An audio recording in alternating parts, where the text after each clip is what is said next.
étudiante, mon professeur d'art dramatique, exaspéré par ma médiocrité, s'était exclamé « Non, non! Ton corps dit le contraire de ce que tu dis. Le moindre mouvement, chaque position de ton corps révèle tes pensées intimes. Ton visage peut prendre 7000 expressions différentes, et chacune montre exactement qui tu es et à quoi tu penses à chaque moment. » Il avait ajouté quelque chose que je n'oublierai jamais. « Et ton corps, la façon dont tu bouges, c'est ton autobiographie en mouvement. » Combien il avait raison. Sur la scène du monde réel, chacun de vos mouvements physiques révèle à tout le monde, de façon subliminale et condensée, votre propre histoire.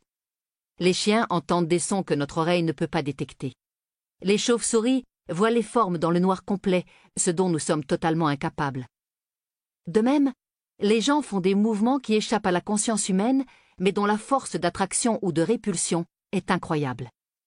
Chaque sourire, chaque froncement de sourcils, chaque son que vous émettez, chaque mot arbitrairement choisi qui franchit vos lèvres, a le pouvoir d'attirer les autres à vous ou de les faire fuir.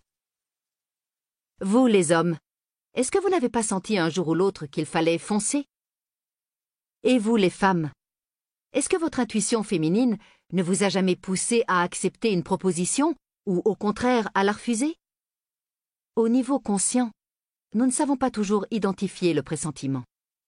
Cependant, comme ce qu'entendent les chiens et ce que voient les chauves-souris, les éléments sur lesquels se fondent les sentiments subliminaux sont tout ce qu'il y a de plus réel. Imaginons 2 personnes placées dans une boîte bourrée de circuits électroniques permettant d'enregistrer tous les signaux circulant entre l'une et l'autre. Nous parlons de pas moins de 10 000 unités élémentaires d'information par seconde. Pour classer les résultats d'une heure d'interaction entre ces 2 sujets, il faudrait probablement y consacrer pendant une vie entière les efforts d'environ la moitié de la population adulte des États-Unis, estime Paul Ekman, spécialiste en communication de l'Université de Pennsylvanie, dans son ouvrage Telling Lies.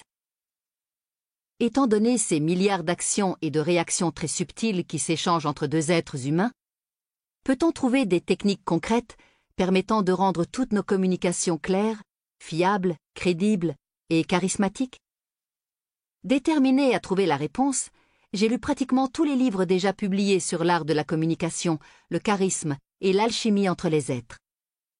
Je me suis plongé dans des centaines de rapports d'études menés dans le monde entier sur les qualités de ceux qui dirigent et de ceux qui savent convaincre. Dans leur quête de ce Graal, les chercheurs en sciences sociales ont tout remué de fond en comble. Ainsi, par exemple, des chercheurs chinois dirigés par Cha Cheng, dans leur optimisme, ont cru trouver les déterminants du charisme dans le régime alimentaire et sont allés jusqu'à comparer le type relationnel de la personne au niveau des catécholamines dans ses urines. Ai-je besoin d'ajouter que leur thèse a fait long feu?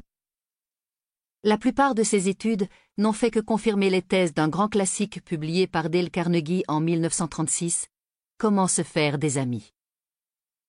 Dans cette petite Bible de la sagesse, on lit que les clés du succès sont le sourire, l'intérêt que l'on manifeste pour les autres et la bonne image qu'on leur renvoie d'eux-mêmes. Rien d'étonnant, ai-je envie de dire. Tout cela reste aussi vrai aujourd'hui qu'il y a plus de 60 ans. Par conséquent, si Dale Carnegie et des centaines d'autres auteurs nous donnent toujours les mêmes conseils, à quoi bon un autre ouvrage encore pour nous expliquer comment nous faire des amis et comment influencer les autres? 2 excellentes raisons à cela. Supposons qu'un sage vous explique qu'en Chine, il faut parler le chinois, mais sans vous donner aucun cours de langue. Dale Carnegie et un certain nombre de spécialistes de la communication sont comme ce sage. Ils nous disent ce qu'il faut faire, mais ils ne nous montrent pas comment. En ce monde compliqué qui est le nôtre, il ne suffit pas de dire aux gens « souriez » ou « faites des compliments sincères ». Le monde cynique des entreprises a évolué, et les gens savent désormais percevoir dans votre sourire et dans vos compliments davantage de petits détails.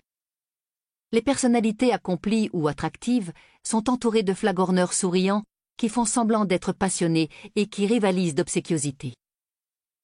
Les prospects sont fatigués des commerciaux qui leur disent « Ce costume vous va à merveille » pendant que leurs doigts effleurent les touches de leur caisse enregistreuse.